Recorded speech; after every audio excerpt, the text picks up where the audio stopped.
இப்போ நம்ம பார்க்க போகிறது இந்த வீடியோவில் கனசதுரம் கன அளவு. ஸோ 5 சென்டிமீட்டர் பக்க அளவை கொண்ட கனசதுரத்தின் கன அளவை காண்க. 9th நியூ புக் பேக்கில் இருக்குது.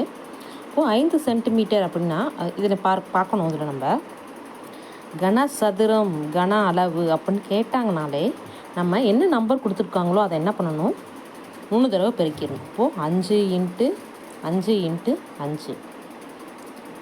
அப்போது 5 25 25 5 125 சென்டிமீட்டர் கியூப்.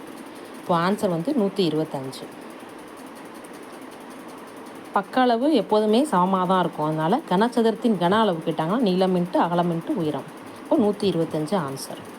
அடுத்தது பாருங்கள், 10 சென்டிமீட்டர் பக்க அளவை கொண்ட கனசதுரத்தின் கன அளவை காண்க. இதுவும் 9th நியூ புக் பேக்கில் தான் இருக்குது.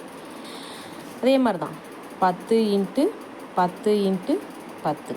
அப்போது 1000 சென்டிமீட்டர். அடுத்தது பாருங்கள், 3 சென்டிமீட்டர் பக்க அளவை கொண்ட ஒரு நீர்த்தொட்டியின் கொள்ளளவு கேட்டிருக்காங்க.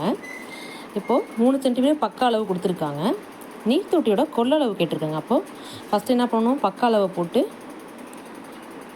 நீர்த்தொட்டி எப்படி இருக்கும், இப்படி தான் இருக்கும்.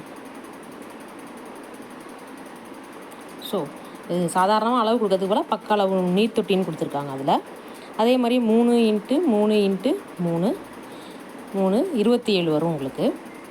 அப்போது நீர்த்தொட்டியின் கொள்ளளவுக்கு நீர் தொட்டியின் கொள்ளளவுனா லிட்டரில் தான் பண்ணணும். அப்போ எந்த ஒரு அளவில் இருந்தாலும் லிட்டரில் மாற்றுறதுக்கு என்ன பண்ணணும், 1000 மல்டிப்ளை பண்ணணும். அப்போ 27 × 1000 27,000.